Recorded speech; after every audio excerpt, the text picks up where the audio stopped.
Hello and welcome to a very special edition of my Chef Spotlight series. It is not often I get to interview with someone with such an adventurous, rich, fascinating, and colorful story, to say the least. Chef, author, mentor, pioneer, all-around Florida badass. Welcome to the podcast, Chef Norman Van Aken. Woo! Well, thank you, Brenda. Glad to be here. Thank you for joining me today. Your accomplishments and accolades are endless. In case someone lives under a rock, please allow me to name a few, just a few of these. Founding father of New World Cuisine, coining the term fusion on food. James Beard Foundation's list of who's who in American food and beverage. Semi-finalist for Best Chef in America for James Beard. James Beard finalist for Outstanding Restaurant in America for Norman's. James Beard semi-finalist for the cookbook, New World Kitchen. First chef to sit on the board of directors for the James Beard Foundation. First chef from Florida to receive an honorary doctorate from Johnson & Wales University. Restaurants, Amano, Mira, Norman's Miami, Tuyo, 3, 1921, Norman's 180, Adlib, Norman's Orlando. 6 cookbooks, radio host, TV host, culinary director for the nonprofit Camilla's House. You know, just to name a few. I could easily be here for hours chatting with you about it all, and we might have to, which made it so difficult to narrow down the scope of today's episode. So I have decided to work our way backwards and see where that takes us. Are you ready? I'm ready. Let's go backwards. Let's go backwards. Let's take it from now. Let's talk about Norman's Florida Kitchen. That is your new project. The new book, the TV, last book. Right. We're starting new. We're super new. We're not even released yet. New. Okay. Right, releasing. Yes. So tell me how this project came about. When can we expect it? Where can we watch it? What is the show format, etc. Right. Well, thank you for that introduction. I'm glad that you cut out some of the parts that maybe I shouldn't be told about. No, you could talk about anything you want. The series will be out streaming on a few different platforms, including Roku and Amazon Fire. It's possible Amazon Prime. The director is working on that project right now. We taped 12 episodes here, ranging from Orlando to Key West and parts in between. Part of the show is me cooking, some backyard cooking, outdoor cooking. That's a large part of the premise of the show. And the other part of the premise of the show is me showing people our home state and the beauty and diversity and the multiculturalism of it.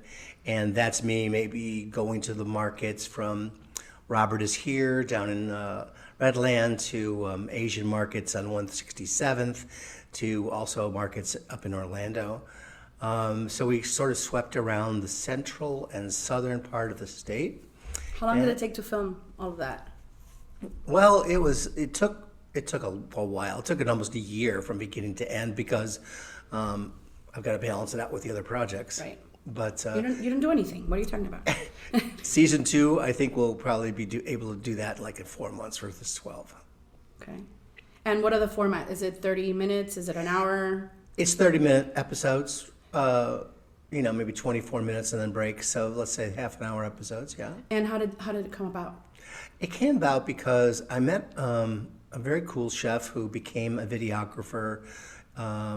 He is from Northern Florida, and I met him at the Atlanta Wine and Food Festival 15 years ago. And he just was really very kind and interested in my career.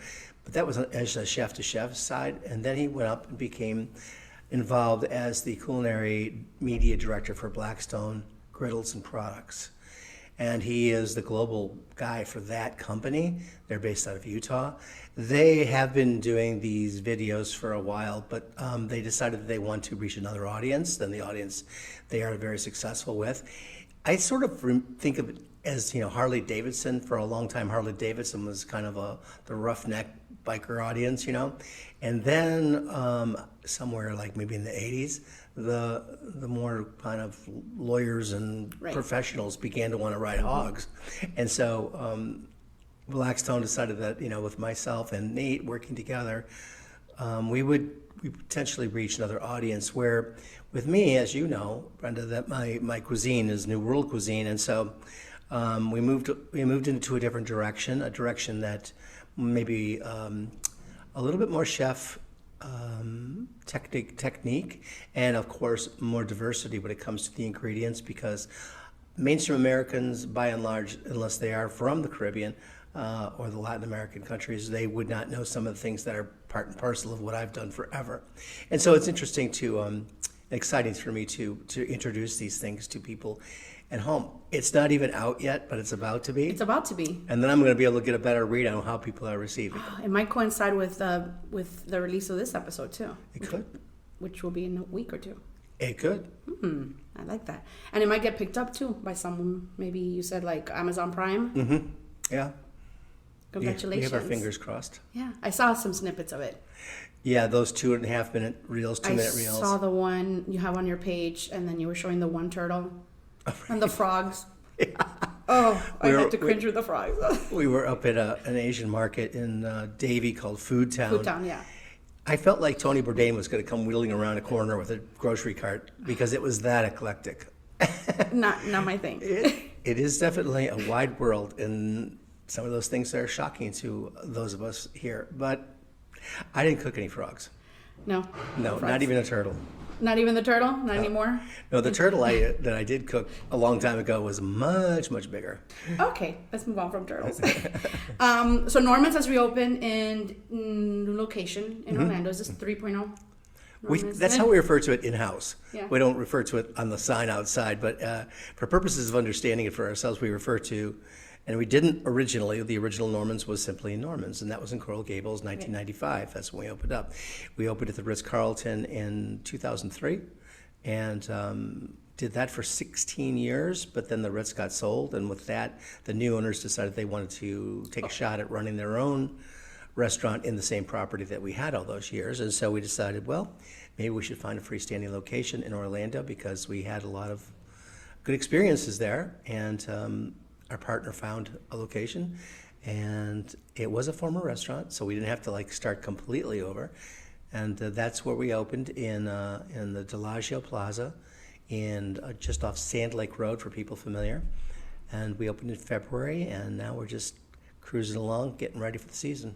I like how you said in an interview, very colorful, with sass, which I could get sassy and feisty too, where you said, well, they thought they would do something different, so they opened a steakhouse. Yes, yeah. I mean, my goodness. And they actually had one before this downstairs. And but, hotels are not famous for being experimental. But they were at one point in time when they came to me. And that area, and that area in Orlando, right? That's kind of like the tourism that you get there. But I think it's elevated now, which we'll talk about with the Michelin Guide. So how has Norman evolved from the first version of Norman to Norman 3.0? I find it very fascinating that I had this burst of creativity early on, probably at Amano days, where I really just got completely fired up by what I then began to call New World Cuisine. And it was my exploration of Latin and Caribbean foods and food cultures. And very quickly I came up with a repertoire of dishes that in some ways still stand the test of time today. That isn't to say we're not evolving and we wouldn't evolve, but I push back on people that say, what's the new concept? Well, I'm the concept. And so it's not like now we're going to do Czechoslovakian cuisine or something that might be really wonderful in another part of the world. But the evolution has been more stage than performance. And also maybe a more educated clientele too. Oh, there's no question. Diner, an educated diner because of social media and because of the internet and everything that wasn't there before, right? Yeah, so They come in, they already know who you are. That's true. And you don't have to find out. What is true. This? And so in the early days, this goes back to Key West when I began to initiate New World Cuisine, some people were very suspect of the idea of having black beans and plantains in a fine dining setting. They're like, why would I have this kind of soul food in a white tablecloth restaurant? And I'm like, well, maybe you should taste it and see what you think. And if you can win them over with flavors, then you can win them over for good. And clearly win them over you have, because we're still here.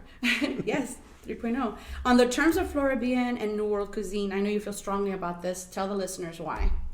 Yeah, I think well-meaning people will say, "Oh, you're the king of Floribbean cooking," and I'll kind of cringe a little bit and go, "Oof, I hate that term," and I hate it, Brenda, because it slights a huge amount of people in countries that I draw so much inspiration from. I mean, you think about it very simply, it's a hyphenation between Florida and the Caribbean. That's fine. That's beautiful. You're leaving out so but much. You're leaving out all these other countries in all of South America, all of Central America. Even, I think it gives short shrift to the mother countries of these places, because don't think you think about Africa and Spain when you say Floribbean. You don't. Right. I wanted a phrase that would be much more broad, and so with New World, I felt like that was a huge tent that I could do a lot of different things within. After so many successful decades as a chef, starting from the very bottom and working so hard to get to where you are today, how does it make you feel when these young cooks, they just want the fame without the work, without the labor? And what advice do you give to the uninitiated? Well, there's nothing, what's the saying? Youth is wasted on the young. But that's not true. It's kind of pithy sometimes, and you might think so. But oftentimes I think they're being sold a bill of goods, when they think that they're going to quickly ascend to, have a television show or books or all the things that might be the trappings of success. And I think it's unfortunate because it's unfair to so many young people to sell them that dream without informing them more thoroughly of the process that it takes to get there.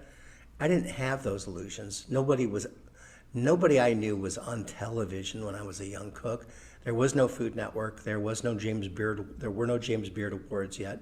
Those things came along later, and I'm fortunate that I'm part of the generation that they came around for, because I did work when I was very young in the kitchens for men and women who never saw this emergence of New World Cuisine or New American Cuisine. They slaved away in obscurity. Places that I worked when I was my second and third jobs were just, it was almost, you would have thought that it would have convinced me not to stay in the business. But you kept saying, "Oh, this again?" Yeah. I need a job. I'm going back in the kitchen. Yeah. You said it kind of chose you versus you choosing it. I did say that. And it must have chosen me because I always came back for more. And, but I always wanted to learn whatever there was to learn. I remember the earliest teachers, this restaurant I'm referring to, at least in my head, where the men, it was almost entirely men, worked in the restaurant, split shifts, 6 days a week. So they were there at 10:30 in the morning, they were there at 10:30 at night, they went home for a nap. In the afternoon, they went to a bunkhouse behind the restaurant. They were not married with family, almost none of them, and a lot of them were alcoholics. And one of my prep jobs, besides chop the parsley and slice the lemons, was while the chef is taking his nap, go get 2 6-packs and a bottle of VO and stick it in the coolers so that the cooks could drink during the meal. And that was kind of normal back then. But as I say, America changed in many ways for the better in regards to cuisine. It began to move away from the sort of blind obsession with European cuisine and find its own American voice. New American cuisine was not a term that was utilized in the beginning years of where I was. It wasn't utilized anywhere until probably around when the California cuisine movement began to make waves with Wolfgang Puck and Jeremiah Tower and Alice Waters and Paul Prudhomme in New Orleans and the chefs in New York and some of the chefs in the Southwest. Then we began to see and hear and understand, and some people would go and taste the cuisines of these different regions. And it struck me at one point in time my job was to represent Florida. Yeah, because other people were doing it for their regions, and I thought somebody needs to give voice to Florida. This is where, when you were at that restaurant with the bunkhouse, where you said the only person who you would say would be your mentor, which was Toki. You are good. You did your homework. I did my homework, but you said he inspired you, and he was very knowledgeable, and he spoke of things that travels and experiences, and that was just so inspiring to you. Very much so. Yeah, Toki was a Japanese born man. my mother actually worked in the same restaurant before I got there. I can't surprise you because you read the book. But the listeners don't know. Okay. My mother did work there. And And so when I applied for a job, they were very surprised that I put her down for a recommendation, because at that point in time I had hair almost as long as you. And but Toki had been the head chef. And in earlier his life, he had actually been in the concentration camps during World War II that America erected to jail the Japanese people. Terrible, but he didn't look back. He looked forward all the time. He had this Zen-like mentality and spirituality. This restaurant was in an inn, and there were boarders there that lived there year-round, wealthy people, generally speaking. But there were grounds to this place, a small courtyard kind of a thing. And I will never forget, to my dying day, looking out the windows. We were sort of almost subterranean in this kitchen, but there were windows that you could see out of, and I could see him walking around in the yard up there, but I couldn't see exactly what he was doing, and I was, of course, supposed to be doing my little prep jobs. He came back in with dandelion greens, and then we were the only ones in the kitchen, because during this period of time, all the chefs were taking their break except for Toki and I. He was dying of stomach cancer at this particular time too, and he was having to drink milkshakes, which he didn't like at all, because he had a much more appetite for the pungent flavors of ginger and soy sauce and the things that would be endemic to the Japanese cuisine. But he would show me how to do stir-fried dandelion greens with soy sauce and ginger, and I just was blown away by how much childlike hope he had, even though his days were definitely numbered. And he taught me a lesson about sort of the eternal opportunities within cuisine that no one ever eclipsed in all the years that I've been doing this. I've had some good teachers, though. Yeah. Fascinating. When was the last time you had a meal or a dinner that you were mind blown? I guess I'm thinking restaurants when you ask this question. Yeah, restaurants. Yes. As a diner, that you went in and you said someone invited you, or you chose it, or There, easily the best meal I've probably had that Jan and I have had in America in the last few years was in Chicago at a restaurant called Smith, SMYTH. And they have a more elevated, fancy restaurant kind of upstairs, and then a more kind of hangout restaurant downstairs. Smith and the Loyalist. The chef's names are, it's a married couple, John and Karen Shields. I'm not sure about Karen, but I'm absolutely sure about John, is that he worked at Charlie Trotter's. And Charlie and I, of course, were the best of friends. And as a young chef working at Charlie Trotter's, I'm sure that I was there a number of times to do the dinners that we did together. And Charlie always invited 6 or 7 chefs from around the world. I'm sure John was one of the young guys doing prep and keeping his head down. When they opened up their restaurant, we heard great things, and we went, and it was so damn good. So I was so just happy, because they not only had this precision and unique way of expressing themselves from a culinary standpoint, they had service down equally. And my fundamental philosophy when it comes to the restaurants and the success of a restaurant is it has to be a unified thing. You can't have great food and bad service, or vice versa, to be memorable. Like the whole package. I'm always big on that too when I'm dining out. So that was pretty remarkable. That was very remarkable. Now I regret not going, because we had an open spot during our trip, and then we chose Ever instead. So I was in between Ever and Smith, and then we ended up going with Ever. Ever or Everest? Ever. Ever. Yeah, it's by Curtis Duffy. Oh, I know Curtis Duffy, but I didn't know. His new place is called Ever, and then he has a new bar next Grace door. was the one that was Grace, before this, right? It was Grace first. Yeah. So we went to Ever instead, which was equally phenomenal. Oh, that's good. It was incredible. Yeah. I'm hopeful that they and he they of course can worked move with up. Charlie too. The whole yes, I saw that. You saw that. Yes, we know what we're talking about. The not so welcome back when he went back. Yes. Yeah, that was a little harsh. I saw that. I wasn't expecting that when I was watching. I forgot what was that, and that wasn't in the Love special. Charlie. No, it wasn't in that special. It was, or did they put that as? Yeah, that might have been on there There's as well. part of it there. I saw it originally in his documentary. Right. I'm not sure if I ever saw that. Something. It wasn't Making Grace. It was something Grace. Mm-hmm. Whatever. But he actually put it on there, which I thought was. I guess he might as well talk about it. You know, that versus hiding it. If he's doing a documentary of opening Grace, what was it called? It's going to drive me crazy now. It'll come to you. Yeah, I will. Okay, so what does your typical food intake look like on a regular day? My typical what? Your food intake. My food intake. Yeah, what is... Oh, God. You know, now that I'm this age, you just don't need to eat as much. And so you learn not to eat as much. You just don't. But I still am all about the quality. But I've never been like a big eater. I always liked to cook hungry.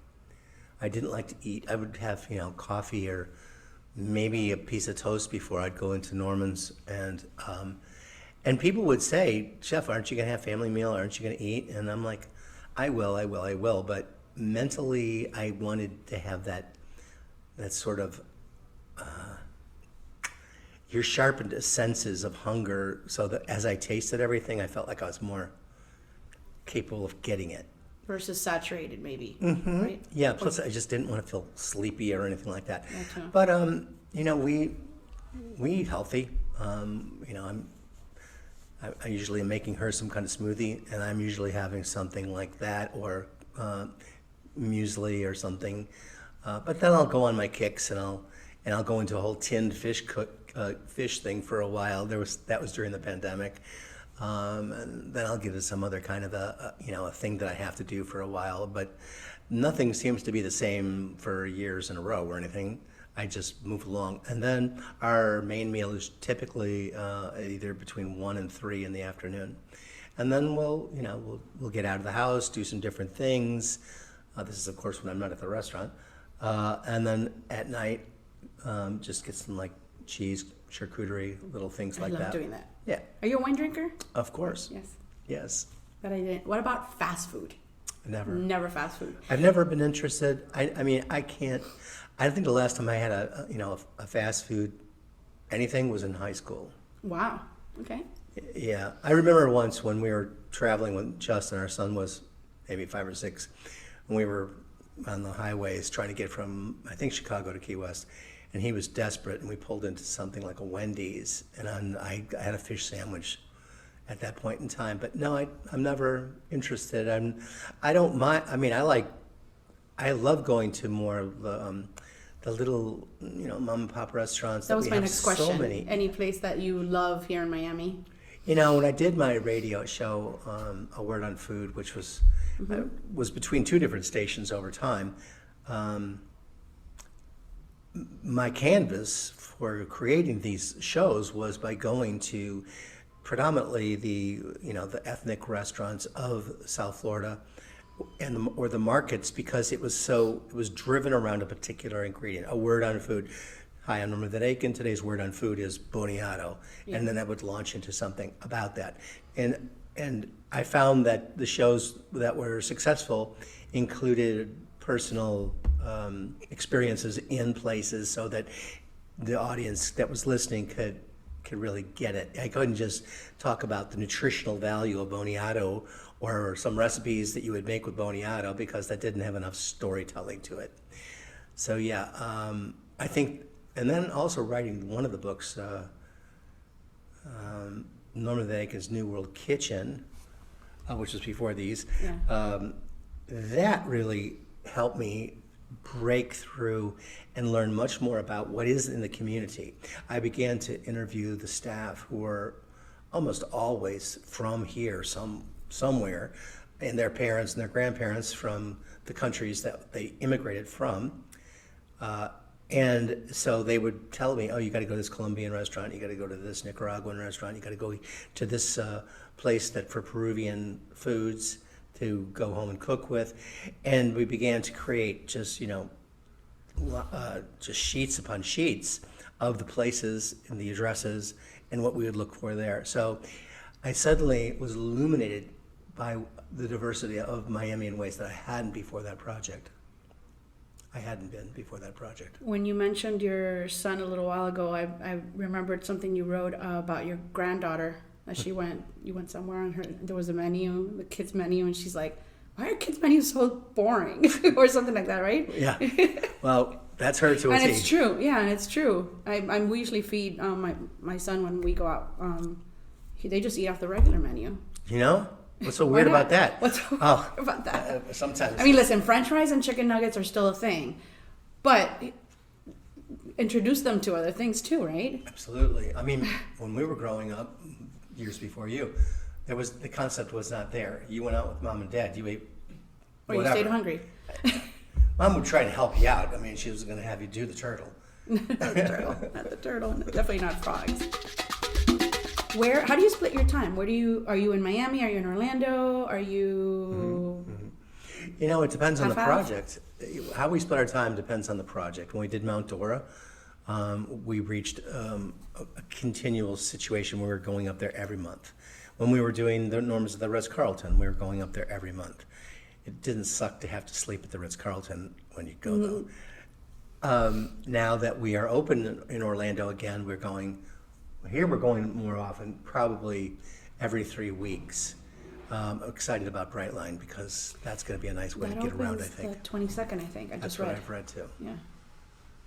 Okay. So you're primarily here, and you just visit there. Yeah, we live here. And what was the last time you went to Key West? Probably it's been a bit, maybe like 6 months. Oh, that's not bad. There was a period of time after the pandemic was dying down where we were doing a steady thing with another chef down there. It was a pop-up where we were doing this. He's got this thing called Lost Kitchen. Got a really cool setup. It's right on a pier. The water's right there. And he's got space for maybe 50 or 60 people to congregate. Tiny kitchen, a galley kitchen. But we were going down there a lot.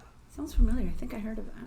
Yeah, Lost Kitchen. It might be on my website. His name's Martin Liz, and he's going to be in the show with me for one of the episodes from Norman's Florida Kitchen. He's a great, cool guy. Would you ever open anything else in Key West? Or are those days gone? You know what? I never would say never because, I mean, Key West is my culinary spiritual beginning, the base of all my cuisine that has any kind of like traction with whatever I've done began in the days of me hanging out, cooking, living in Key West, going to the little bodegas and grocery stores and learning, you know, what these ingredients were. I mean, I didn't look in Boniato and Malanga and Plantains and know what they were when I first rolled in there from the Midwestern town I was born in. Right, quite different. Mm-hmm. What I have to say something not related to this, but when I was reading your book or listening, I did the audiobook.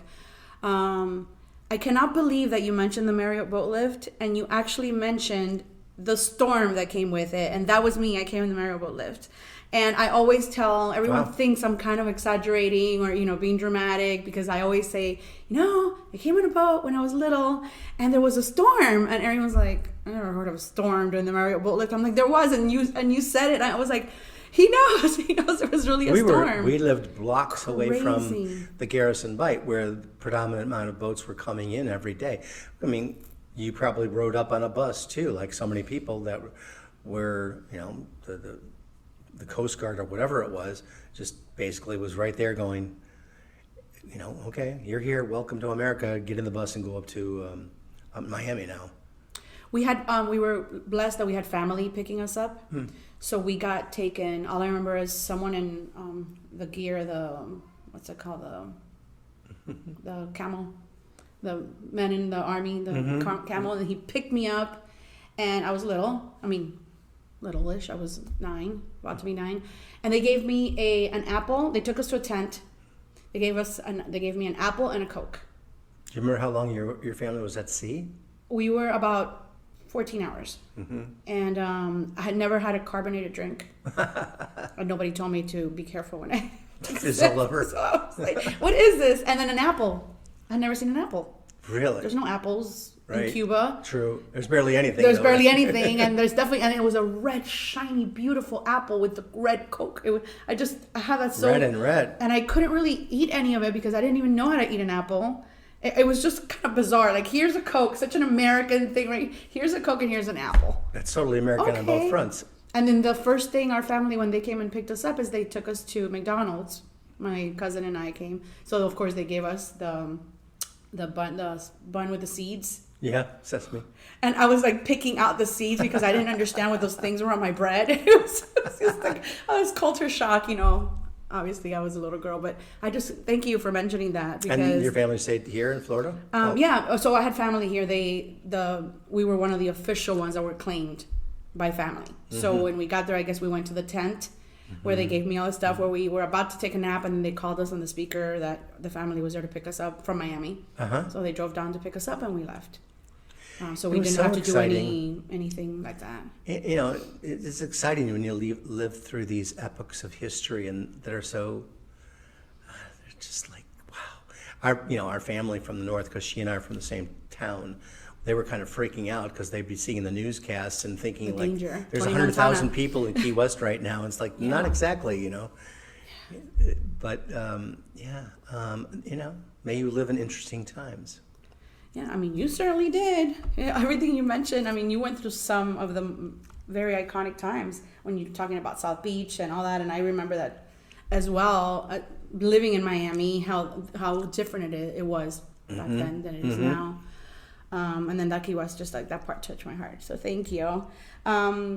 So tell me a little bit about your friendship with Jimmy Buffett and what is your favorite memory together? Because that is so cool. Speaking of awesome times. Well, Jimmy arrived in Key West historic times at the same time I did. I mean, almost within maybe 12 months' time. I got to Key West for the first time in 1971. I think he got to the Key West for the first time in 1972. But I had an illegal relationship. I didn't have a job. I didn't have any skills to speak of. When I first got there in 71, I was 19 years old and just hanging out with some buddies. I went back the next year, 72, with a girlfriend. We fought all the way there and all the way back. That didn't work out. Then in 72, later, I met this young lady. Because no one is Janet. There's only one Janet. And she was in high school, and I was 21-year-old short-order cook working in a diner. And I had been to Key West, and I was like, got to figure out how to get back to Key West and live, because that's where I want to be. She ran off into Florida. Everybody thought she was going to Arizona, but she ran away. Her mother and father wanted to kill me because they thought I was the one that engineered this whole thing. Not the case.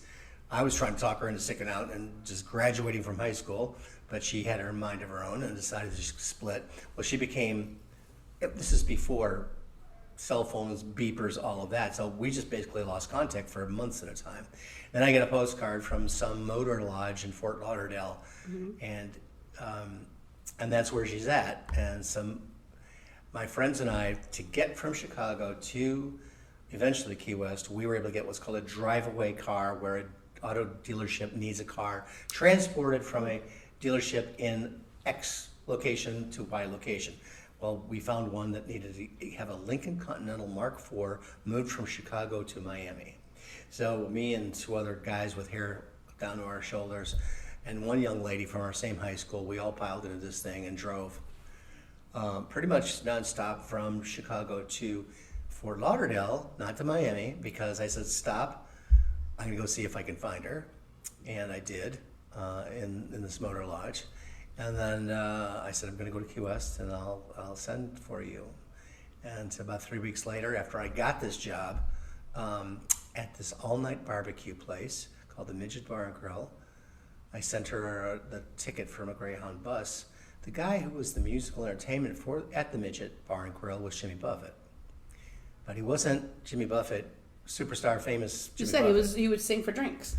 He did. He That's sang crazy. for drinks there. He sang for drinks Right. at a bar 2 blocks away, the Chart Room, another place called Howie's, another place called Crazy Ophelia's. This was Key West, 1973. Now I'm finally 21, old enough to drink too. Old enough to go and have a beer. I was never a big drinker, but old enough to go be served. Anyway, I began to take notice of him, and because he was our resident, holy cow, he's got a record out, that's going pretty well in the United States. I met him a few times, you know, in different locations and places. But then when he moved to a house that was right next to the restaurant where I was working at Louis' Backyard. Then we became more, you know, associated. I can't tell you that Jimmy Buffett and I were, you know, pals, like that we hung out a lot. We didn't, but I did have times, kind of most famously, I suppose, or will be once your show airs, was the time that I went over to his house with a bartender from Louis' Backyard. We walked up to the second story. Jimmy was playing guitar with a friend of his who was a musician from, I think, Alabama. His name's Keith Sykes.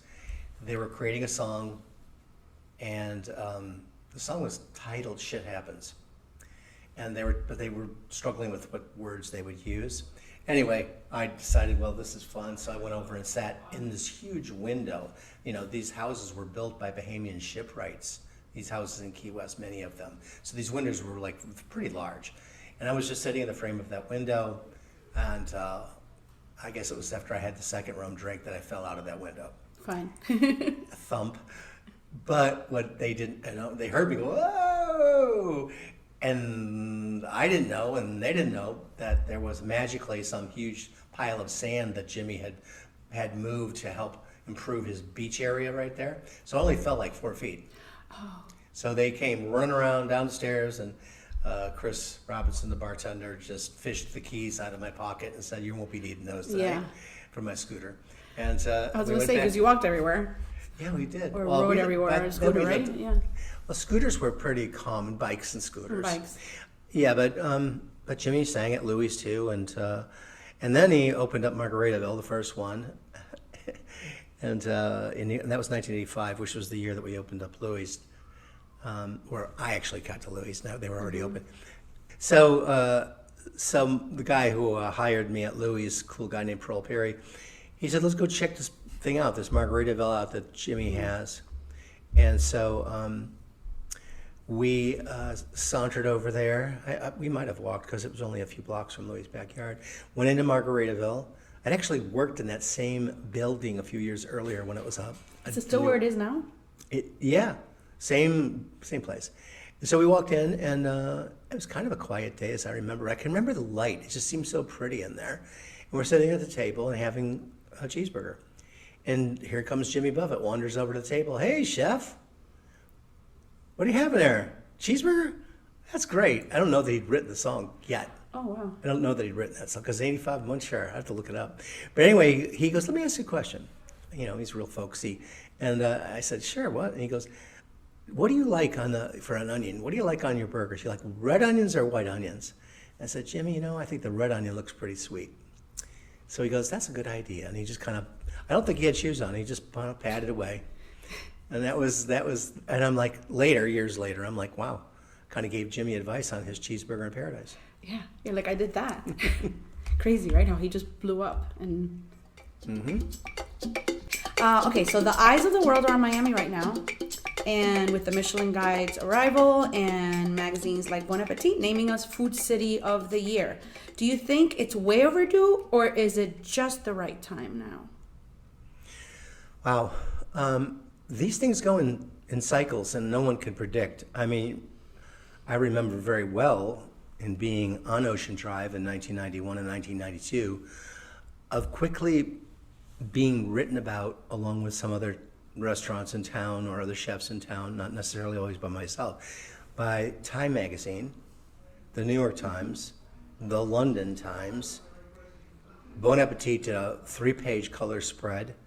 So this all was happening, and this was preceding to the James Beard Awards. So Miami was discovered back, of course, in the 40s and 50s, and then it was rediscovered in the early 90s. You know, the Mango Gang thing came about at that same period of time. But you know, the press is a beast that needs to eat again and again, and so they attend to the places in the world where they think that the readers will be interested in. I mean, Ocean Drive was having a complete revamping and renewal. It had changed from nursing homes to 1990s. Right, 90 Yeah. and It was called God's Waiting Room. Yeah. I used to go to teen nights at the clubs, and my parents would wait for me on Ocean Drive, but there was nothing on Ocean Drive. It was just Washington. Oh, I see what you're saying. Right, so they would drop me off on Washington, but they would not leave back home. They would wait for me outside the club, or they would walk to Ocean Drive because it was very peaceful. Yeah. It was just a lot of porches and rocking chairs, and I remember. And then by the time I got over that and I graduated high school, that's about the time that it just the boom of Ocean Drive. So yeah, they were going to write about it, and then the dining that came with it, which is what you're saying. Yeah. So it goes through this ebb and flow, and now Miami is back where the flow is happening again. Michelin Guide. Yeah. I'm all for it, and we're in a place with our restaurant in Orlando where we're open, so that makes us eligible. Good publicity is always helpful, and it brings a lot of credit to it. I mean, my education as a young chef was so driven by the cuisine of France and the Michelin-starred chefs of France. One of my earliest, what I call treasure books, Bible books, was a book called The 3-Star Chefs of France. It was rare, Brenda, because books didn't usually have a lot of pictures in them at this, back then. We weren't so engulfed in the age of Instagram, the need for all the photos, I guess, or we put up with it.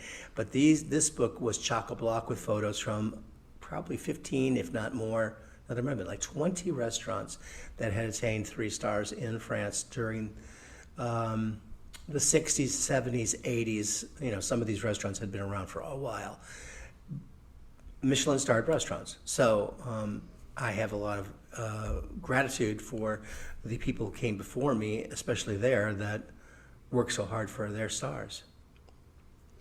Have you been to any of ours? What do you think of our list, our starting list in its second year? Well, I've been to the one that's in this building. Ariette. Oh, this one? Well, yes, we know that. We know we love this one. I'm a fan. I have not been to the 2-star winners. There's Robuchon is a 2-star. Yes, I had the pleasure of meeting him once in New York. Died young. Anyway, that's another story. I'm going to talk about Patricia Wells, who co-wrote one of his books, was a woman from Wisconsin who just worked her way to become so trusted by the French chefs. I haven't been to the 2 restaurants there. And there were some that were just completely left out that are a mystery to me. From Miami? Like Itame? Is that what you're going to say? Yeah. Yeah. Yeah, especially like that. I would surely have thought that Brad Kilgore would have gotten attention. For Marigold? Was he just maybe not because I think he had just opened it, not in time, I think. Probably so. Yeah. I mean, it's different than Altar, so I'm curious to see how the guide's going to receive Kilgore. Yeah, and then there are places that get some get a bib gourmand, and then some other ones that have been famous for a while get a bib gourmand. It's never an equal thing. I mean, I remember long ago the Zagat guide came out, and that really became the big talk for a long time as far as how highly rated you were at Zagat. Norman's enjoyed a really high rating, and it helped our business. But then I guess the husband and wife that started the whole thing sold the business, right. And then the people took it over, began to do Zagat-rated everything. I mean, you go to a Zagat-rated barbershop, and so it lost its prestige. And I believe that's infatuation now, what it morphed into, I think. Oh, really? I think I'm You're saying there's a direct line between infatuation and Zagat and infatuation? I believe so. Could be wrong. Well, I will fact check, and if it's wrong, I'll take this part out. Please let me know.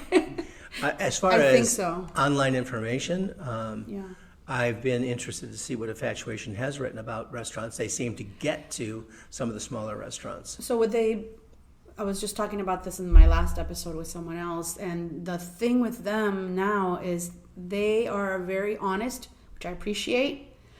So they're the only ones, I'm talking about like a big publication with financial backing, that does actual reviews saying like this is good, this was not, this needs better, and it kind of like it has a sarcasm, like a sarcastic tone to it, because no one else is really doing reviews other than like press releases and no. So Infatuation is the only thing now in Miami saying good, bad, but they do everything. They'll do the fine dining and they will do the mom and pop hole in the wall. Right.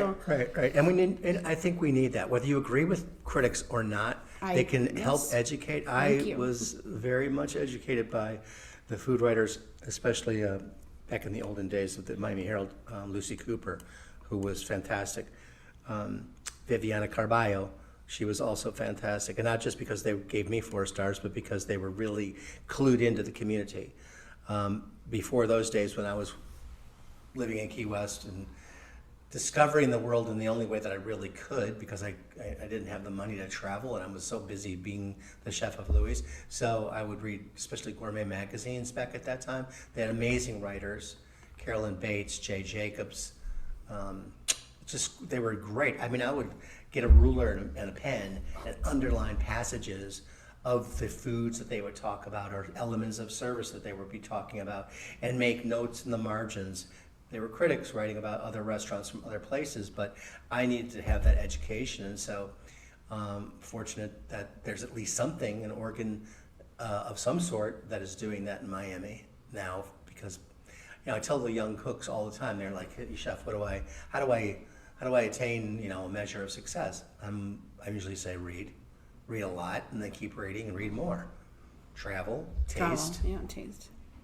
But a lot of people can't travel because they're so busy making their minimum wage as a cook. Careful. No, yeah, I understand that. They might go and do an event, if they're part of a restaurant that does events, and then they can see something. Exposure. And nowadays, you also can travel with videos online. I mean, there's so much out there. It's unbelievable. And I think I tripped some of my young cooks out at Norman's Orlando when I'm like, do you guys seen this guy on TikTok or this woman on TikTok? And they're like, chef, you do TikTok? You seem to do everything, which is like, great. I understand. There's a lot of junk. There is. But there's some really good things. I agree. Thank you, because I resisted the TikTok thing for years, saying, I don't know how to do TikTok. No way. And then now and the more you watch things on TikTok, the more the algorithm shows you stuff that you're interested in. Mm-hmm. They're not going to there's crap. There's not going to show me crap because it's showing me what I've already looked for. So it shows me a lot of restaurants and travel. And you're right. There's times where, like, I'll say to one of my chefs, I said, do you want TikTok? And they're like, no, chef. I'm like, well, you ought to get on it so I can send you this video of these people in France that are doing this, or these growers that are doing that. And as long as you are very, judicious and of course disciplined about it, otherwise you'll end up with a bunch of things watching belly dancers or something. Right. And I think it's just in the beginning because the algorithm doesn't know what you like. Right. So it's just going to serve you everything. And anytime you scroll past something, it's not going to show you that again. Right. Because you didn't click on it. I'd like to be able to fire some of them, though. I wonder if there's something where you can I never want to see anything by this person. I think you can report some things, or you can click the 3 dots on the right and say, I don't want to see content like this. At least on Facebook you can't. Pretty sure you could do it on TikTok as well. I bet. It would make sense, because there's one guy who just You're like, enough with this guy. cut down Charlie. And I'm like, I don't want to see you again. Oh. But then he comes up like, well, you can individually block a person, like an account. Good. That you no longer want to see. Good. I don't want to see this guy. Before we leave, I'll check it out. We'll look at it. Yeah, you could block accounts because why would you? That's your personal feed. Mm-hmm. So you do have rights to what content you want to be served. Absolutely. Okay, so we talked about Michelin Guide. What about? So my next question was going to be if you think Norman's is ready to be recognized by the guide, and you answered. I had also asked. I was going to ask if you care. What about James Beard Foundation? It has been a long time since Miami has had a candidate advance to finals. Why do you think that is? I don't know why that is. As you know, when you talked about it, as you introduced me, I was the first chef to be on the board. No chefs were allowed to be on the board for the first decade or so, and then there was a bit of a blow up with the president at one time of the foundation for misappropriation of funds. He went to jail, and the whole thing almost went up in smoke. Mm-hmm. But Charlie and Thomas Keller got involved with some of the people that were still on the board, and they basically said, why don't you talk to Norman? Why don't you ask him to be on the board? And I was like, thanks a lot, fellas, Thanks for putting, you go. Because while you're on the board, you are ineligible for a beard award. Right. But it came about at a time where I felt like I could do that and service the board. And it was an amazing education. I worked with some really incredible people, very smart people. We went to New York often to have our meetings. But the foundation and the people that comprise the foundation, some of us that were part of the old guard kind of look around and go, we don't know anybody anymore. It has gone through quite a change, and there has been a whole lot that's been affected by the really political correctness parts of the world. And I mean, they no longer do the who's who, because there were people that won who's who that eventually that got in trouble, and they felt like it was a stain on the organization. I think that's kind of nuts, because there have been plenty of people that have won like an Oscar, and the Right. Oscar is the direct analogy that the Beard Foundation always uses, as far as this is like the Oscars for the food business. Well, I'm sure that whether he won or not, people like Errol Flynn, or people that were little bad guys in Hollywood back in the day, we don't really think about that now. There's no doubt that the culture of restaurants needed correction, because so much of it, and remains, is about kind of like the menu, the movie The Menu, Oh my gosh, something yes. like that. I mean, that's satire in its most savage form. I almost had to walk out of that movie in the beginning because I didn't quite get the satire. Yeah. But then I realized how, kind of Jonathan Swift type of satire that it was. But there's a lot of it that's just, it's a fanatical sort of nature that takes place in a number of restaurants. And then we learn about, the vaunted Noma and how many people were working there for slave or no wages, and all of that, and how that amazing complexity came on the backs of people that were not making any money and living in conditions that were less than sustainable. So there's a lot there that had to be changed. But now, as far as why has it been that the Beard Foundation hasn't recognized someone from South Florida I think that's the central part of your question. I don't know who the judges are. I mean, I kind of I don't pay attention as much as I used to, since I'm not in that battle as much as I used to be. But I don't think it's rigged or it's purposeful. I think it's just, it's been kind of bad luck in many ways that there'd be 4 from New Orleans and 1 from Miami. Right. And it's kind of like, well, that's going to be a tough one to slide into. Yeah.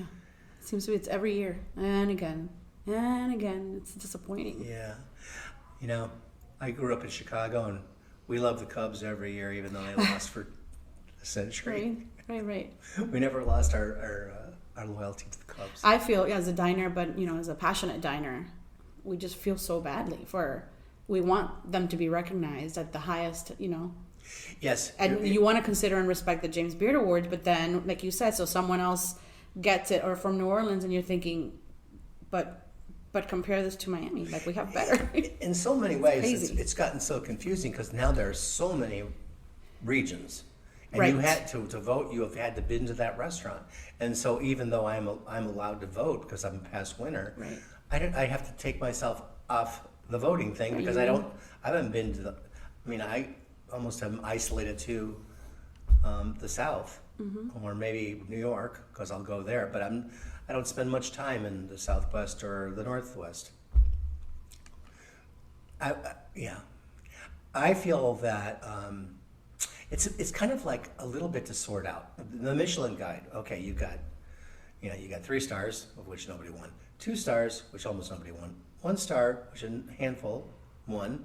Then you got Bib Gourmand. And then there's one more category that I recommended. And the green star. the green, which that's another thing. Okay, so you got all these things, and they're all Michelin Guide awarded. Right. Now the public has got to go. They don't know. So how do they sort all that out? They don't. They can't. And whereas if you win a James Beard Award, that's pretty clear. It's very clear. It's true. Yeah. So I mean, And that leads to the bad headlines. Michelin starred chef or Michelin chef Yeah. because you're recommended. So technically, Yes. your name is on there, but you didn't win a star. Mm-hmm. But then they go on whatever article And said then Michelin chef. It gets watered down, by Yeah, the you're right. people that will go, we're recommended, and then the people that won 2 stars are able to say the same thing. Yeah, it's confusing. It is confusing. That's why word of mouth is always so important. At the end of the day, yeah, it's just it's a guide, and I feel like the 1 stars are a little crazy because there's no rhyme or reason. Let's say like New York and California and Chicago, the 2s and the 3s it's very clear. They're very similar, and there's Yeah. a lot of similarities. Where the ones here are all over the place. Did you see the article that came out this week about the sameness of the Michelin star? Yes, I saw that. I was annoyed by that article because she referred to Robuchon as a guy who was dead, has been dead for 4 years. I'm thinking, that's so disrespectful. How do you refer to Robuchon that way? And in the New York Times, I know what they were going after. Oh, that's This right. one It is was the same. written by her. I forget her name, but I was very, And then, Yeah. right, they were just trying to talk about how each city has to pay, how it's changed. Well, that's the other You thing know. that I don't think a lot of people realize is that, Yeah. unlike the Beard Awards, it wasn't pay for play in the most obvious way, anyway. But a lot of friends argue with me. They say, well, the restaurants are paying, Brenda. I'm like, the restaurants are not paying. Right. I'm like arguing with people. But also, they're not getting revenue anymore from their published books because they're really not publishing anymore. Yeah. At least in the United States, they're not. Yeah, that article didn't have that correct, though. She acted as if they were still making revenue from that. I don't remember if I read that on there or not. But I know that they're not because they're no longer. I actually I wanted to buy a Miami one, and it doesn't exist. Well, I mean, publishing at large is... Publishing it, but the sales of it, I think. Because everything is right there. Exactly, which is they went digital. But, I feel like a lot of times in those ones, they just add something just so that we as diners or in the community are just arguing about the merits of who's in and who's not, and, I don't know who got a bib gourmand but didn't get a one. and who didn't, right, that kind of stuff. Well, the pricing in that too. And here I am continuing to talk about it. But it's $49, but it's been $49 for like 20 years. It can't be $49 for the bib gourmand. That price needs to go up. Oh, yeah, they don't have any... Tell me how you're going to go to some of these restaurants, including like Itame. That was part of probably their issue. Like for $49, what do you get at Itame? One course. One app, right, and a glass of wine. Yeah. Tax tip, you're done. So Yeah. I think they need to move up that. Mm-hmm. It's a little crazy. Anyway, let's talk about your dream book, dream sheets. How many of anything that's in there? Well, first of all, tell the listeners what it is. And I want to know how many projects or concepts or ideas out of there make it out of there in about a year. If they make it out. Well, let me... let's tell the listeners what it lay is. a little groundwork. I guess I've always been a bit of a diarist, and keeping track. And sometimes people give me a little bit of a hard time because I've got so much stuff I've kept and collected over the years. Matter of fact, great. we'll talk about the University of Miami thing maybe at some point in time too, where they've got the Norman Van Aken collection. Yes. Anyway, I guess I've just been a scribbler forever. Some of my heroes would have included like Thomas Wolfe, the writer, Jack Kerouac, who kept his little notebooks and was always writing things down. And I guess that was the initial inspiration and influence for me to have my, in this bag right here. I mean, I've got this little notebook, and I'll pull it out, but you know what I'm talking about. And because you never know when inspiration is going to come your way. Right. And so you don't want to, back in the olden days, you didn't have a phone with a recorder on it. Right. And not many people carried around tape recorders. But a little notebook and a pen or a paper, a pen or a pencil, and I began writing down my ideas for the foods. And I don't recall why I ever called them dream sheets in the beginning, because I guess they were dreams where I'd wake up in sometimes from a dream and jot something down from my sleep and then try to read it in the morning and not be able to. But I called them dream sheets, and that stuck. And originally it was just a single notebook, and then somebody took that notebook from me and made it their own. And I was very upset. But then computers were coming along right around this time too, and our son basically taught me how to use a computer, so I could put everything in there and keep it safe now. Although I still carried the There's actual. just something about writing or highlighting, or that's just different than It's typing. imprinted. It imprints better on your mind.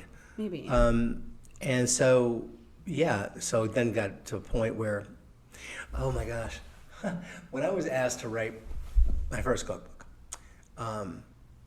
this was a complete surprise. I had no intention, or I wasn't presumptuous to think that anybody's going to ask me to write a cookbook. I was at Louis, and this is 1987 or 6, 87, I guess. And I got a letter one day from the publisher out of New York, and said, we had dinner at your restaurant. It was so amazing. And we came back and had dinner the next night. So let me ask you 3 questions. Have you recorded your recipes over the years? And I guess there was 2 questions. And are you willing to share them in a form of a cookbook? And I was like, yes, I would love to. Are you kidding? Are you crazy? I went home that night and I had this big, blotter on my desk, about this big right here with graph lines on it. And I started in the top left corner and just began to write all the things that I could think of. All the dream sheets were in there. I mean, I still have that piece of paper. This was 1987. Primarily, that became the introduction to the book. And so then later, these books turned into like 3-ring binders, and so but I'm always just waiting for that moment where an idea comes to mind. Sometimes it's driving, sometimes it's being in a restaurant, sometimes it's reading a book, and I want to see what happens. Every month at Norman's over the years, we would do a tasting menu, and I would tell the chefs, here's how I write the tasting menu. I have my dream sheets on one side of me. I have what I call the seasonality chart on the other side of me. And then I'll have, let's say, what is in the restaurant that people love. And from those 3 different things, I will merge and create the menu. So things do come out of there often. Yeah. Yeah. Uh-huh. And then a lot of things just never do. I mean, that's just like Not songwriters will tell you, I never was able to, there was a dynamite line, but I never fit it into a song. Oh. So, okay, that's good to know, because sometimes I would hate for all that to stay in there and then you're like, it's been like a year and you haven't, or years. Years. That's good though, that they make it out. And also if you have it, you have the dream sheets with it's seasonality too. So it's something that you might have and there might not be feasible because it's not a season. Or you'll just go, well, instead of doing, this thing with rutabaga, I'm going to do it with corn because corn's in season. Or you'll just extrapolate from there to there. What's something that if you took out of the menu, people would get really upset? What are some of the things? It's something that if you delete it from the menu, someone will get really mad. Like a diner would say, no, that's my favorite. I mean, I do it all the time. I get mad at other restaurants. Don't take this out. Oh, there's for sure. I mean, at this point, after this many decades of doing it. Like they expect A, B, and C. They do. No more like A, B, C, D, E, F, G, H, I, J. Good. I mean, there's that many that they expect. What a beautiful thing, though. It is. I mean, it's like if I went to a concert and XYZ was performing, I definitely want to make sure they played this and that and this song. Speaking of concerts, this is questions from later on, but I just remembered. So you said one of the times when you were very young, you were just messing around with your friends and you put a sign that said, "Welcome, Rolling Stones." Yeah. Right? Did you ever get to see the Rolling Stones? Yeah, a couple times. Oh my gosh. Actually, not only see them, feed them. Yeah? Oh, wow. That's even better. Yeah, they Talk came about to full Norman's. circle. They came to Norman's. I gotta ask him if he ever actually did see them. Yeah, we saw them in concert, which, I mean, it's kind of like they're little specks way far away when they're in concert like that. Yeah. But yeah, You fed them. That's amazing. I've gotten to feed some pretty amazing, well-known people over the years. Julia Child. Yes. Yeah, Julia. Ventura. Cook with Julia. We actually did a video thing together when I was at the Betsy Ross where she came and we taped together and she was hilarious. That's amazing. Is that still around somewhere? No. What? The taping. Oh gosh. I think it just like dissolved. A snippet. It was I still have a couple of these cassettes, but back when I was asked to do this thing for University of Miami, to where they Right. would create the Van Aken collection for culinary. It was during COVID, the isolation, so it came along at a time when I actually had the time to go and look in the house where all the stuff has been kept and start filling up the boxes. And I found the ancient video cassettes, like 8-track size things, you know. How often are you giving them, the University of Miami, are you planning on giving them things? I gave them a big chunk of things during all that time of isolation, and for me now to go back and see what else I'm willing to give up might take another period of isolation. I don't know. No more COVID. No more. No. I don't know. Let's not talk about that. You kind of like you hold back some things. Like I can't give that away. No. And where do they have that displayed? Or is it for special events? No, it's there at the J. Kislak it's the Otto J. Richter Library at University of Miami. And the person who runs it is Christina Favoretto, who's the curator and the head librarian for it. I'm the only culinary person they've got in there at this point in time. They have artifacts of cookbooks, especially Cuban cookbooks and things like that, which are great to go and see. But they asked me to be first up for an entire collection. They got Janet Reno's and other people that are historical figures in Florida. They got her stuff, and Marjorie Kinnan Rollins stuff is also there. Yeah, it's very cool. That is very cool. Let's talk about family. Mm-hmm. This is where Janet comes in. So I put first, I love how every time you mention her in your books, you're just gushing. It's such a loving way. So I want to know how long you have been married and what is the secret to longevity. And if you want to answer, Janet, go right in. Yeah, I hear from her. Want to share the mic? Yes, come on. No, yes, you could speak. Come on. She'll come in after I start. Okay. Probably, maybe. We met in 72, like I said before. She was in high school, 17 years old. I was the morning cook. And one day the boss owner asked me if I would work a party that meant staying later, like till 8 o'clock or something. And I said, well, will you pay me $1 more an hour? And he said, yeah, I could do that. So I'm like, okay, sure. I'm trying to save money for Key West. So the daytime people who worked the tables were almost all at least 35, which I was 21, so they were older than me. But some were like 50, 60, 70 years old, the waitresses. That's the way it was.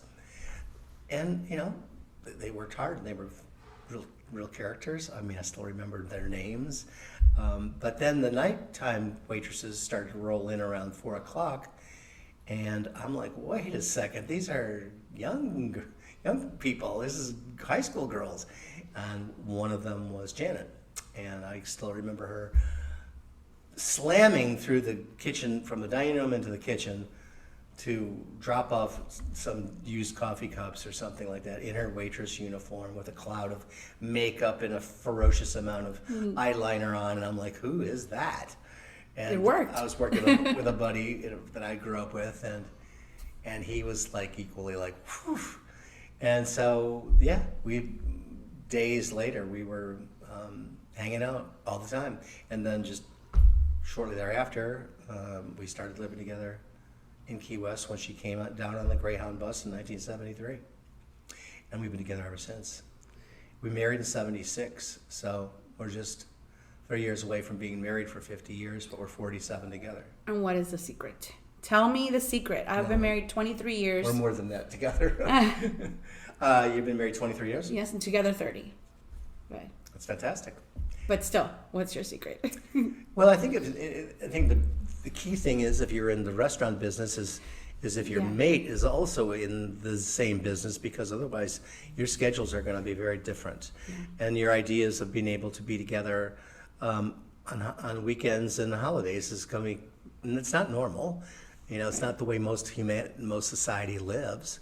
But because we both did, and because from the very beginning, she was a waitress, then in Key West, she graduated from that to being a bartender, making much more money as a bartender than a waitress.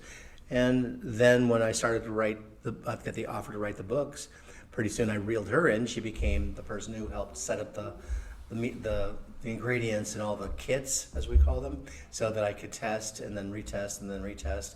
And then when we would do events around the country, we would travel together, and she would line up on the table opposite, Bobby Flay or Mario Batali or Emerald Lagasse, and she'd be the sauce girl or the herb girl or the herb person or whatever, and I would be, doing my dish too. But that's not easy, because working together, you would think it's even worse.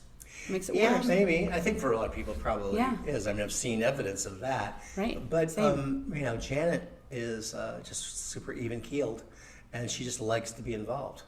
Who's more patient? Oh, for sure she is. She's one of 8 children. Wow. When I met her, it was 3 bedrooms, 1 bathroom house. You had to be patient. Just to get into that bathroom, you had to be patient. Yeah, that's bad. That's tough. Anything you want to add? Aw, you don't strike me as shy. She never was shy. Her nickname was Whammer. I did read that. And all the hitchhiking, I cannot believe the amount of hitchhiking you guys did. It's crazy. It's pretty crazy, yeah. Like thinking now, right? All the crazy things you hear. But back then, you just did back it. Then it was different. Although I will never forget one particular episode where we hitchhiked from Key West up Route 27 through Central Florida till we got through Georgia somewhere and then got an interstate. But there were a few points on that ride in Central Florida. I had a knife in my pocket, and I held onto that knife because I was very afraid that they were going to be. It's like the movie Deliverance, some really creepy shit. Yeah, you just never Janet know. was, a little bit young and innocent. She's wearing a halter top or something, and I'm like, oh, this is not good. Right. But God shined down, and we were fine. But yeah, the hitchhiking days ended pretty much after that. I don't remember hearing in the book or reading anywhere. When did you cut your hair? Because you always talked about tucking it in or braiding it or hiding it, but never I finally chopped it off.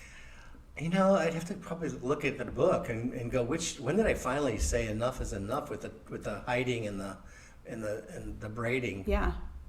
I don't know. I always liked long hair. When I was a little kid, I liked long hair. When I was like 6, I liked long hair. Of course, nothing like, like my father would not let me have it long. But you said it was long. It really was long. Oh, longer than yours. What, and your son, Justin, he's also in the industry. How does his style differ from yours, or does it? He's very analytically minded. He's very chemistry, science minded. His hero, what was the guy's name on the Food Network that was the science guy? Brown. Brown. That, okay. He loved that Alton Brown. He loved that whole, figuring it out part. So he tends to be more minded like that, where I'm more intuitive and I kind of I'll be dreamy. Sometimes he would get mad at me when we're talking because I'd be like, he's thinking I'm not paying attention to him, but I'm sort of looking around in the sky or thinking, oh, this idea or that idea, because I'm sort of free associating, where he's more like idea, write it down, right, measure. Analytical. He came in through pastry, so that's part of it too. Okay. When you're in the pastry department of Norman's and I think he was 15 years old. Temperature has to be, measurements have to be very exact. specific. So that stayed with him. What is your favorite holiday? Boy, I love Thanksgiving. Yeah. I mean, it's a holiday that everybody can celebrate without necessarily having religious concerns. It brings people together from all different parts of the social spectrum. I like that. Do you host usually, or you would expect it, right? That you're hosting. Yeah. Can I come next time? Hi, we're here. Like it or not, you're cooking. You're cooking. Do you have any bucket list eats that you have to get to, a city or a specific restaurant that you're itching to get to? I'm itching to get back to France. I've never been to England, and I definitely want to tie together my fascination with literature with the food. And we have a good friend who's a playwright that lives over there that keeps saying, you need to stop delaying, you need to get over here and do this. Want to go back to Spain. We love Spain. Bucket lists. I'm always happy when I'm in a market. I'm in a farmer's market, or I'm in some other kind of, Essex market in New York, or that kind of a place where you just have this variety of food around you. And the frustration thing is that you can't really often take it back to the hotel and do anything with it. So, yeah. And goes in the dream sheets. Yeah, Until next time. Right. Is there anything I haven't covered that you want the listeners to know about you, or upcoming, or anything that I haven't covered you want everyone to know? You've covered so much. It's really rare that I find someone interviewing me that has done as much due diligence as you have. Thank you. Yeah, it's great. Thank you. How can I not? How did you come up with the name Wet Palette? So I'm a former interior designer, and I wanted something showcasing colors for whatever reason, just showcasing, having a lot of a broad range of options for my blog. It was going to be just a blog. So my logo has a paintbrush, a wine glass, and a fork. And it's on a palette. So that resonated with me. And then I said to my best friend at the time, I said, my best friend now. We're still best friends at the time. But it was 10 years ago. And I said, I want it to be something palette. Now she's English major, literature. She said, the Wet Palette. And I said, Wet Palette. And so I wrote W-E-T, and she says, no, you idiot, W-H-E-T. And then I said palette. So sometimes I tell someone, I spell it out, and they're like, you misspelled palette. Like, well, if you look at my logo, it's a painter's palette. Right. So there's palette, and palette. There's 3 different ways to spell it. But so the paintbrush, obviously I cover food and wine, so the fork and the wine glass. And then the paintbrush leaves me open to, I've done some reviews of a show, or I've written about the Mario boat lift a little bit. So that leaves me open to something else, to writing about other things that are not food and wine related. It's a good name. I like it. Stick with it. Thank you. Thank you so much. Well, Norman, thank you so much for spending this time laughing and chatting with me. It has truly, truly been an honor, one I will always cherish. That's it for today's episode. Thank you so much to you, the listener, for tuning in and sharing this episode with others. Until next time, ciao. Adios. Adios. Bye. Bye.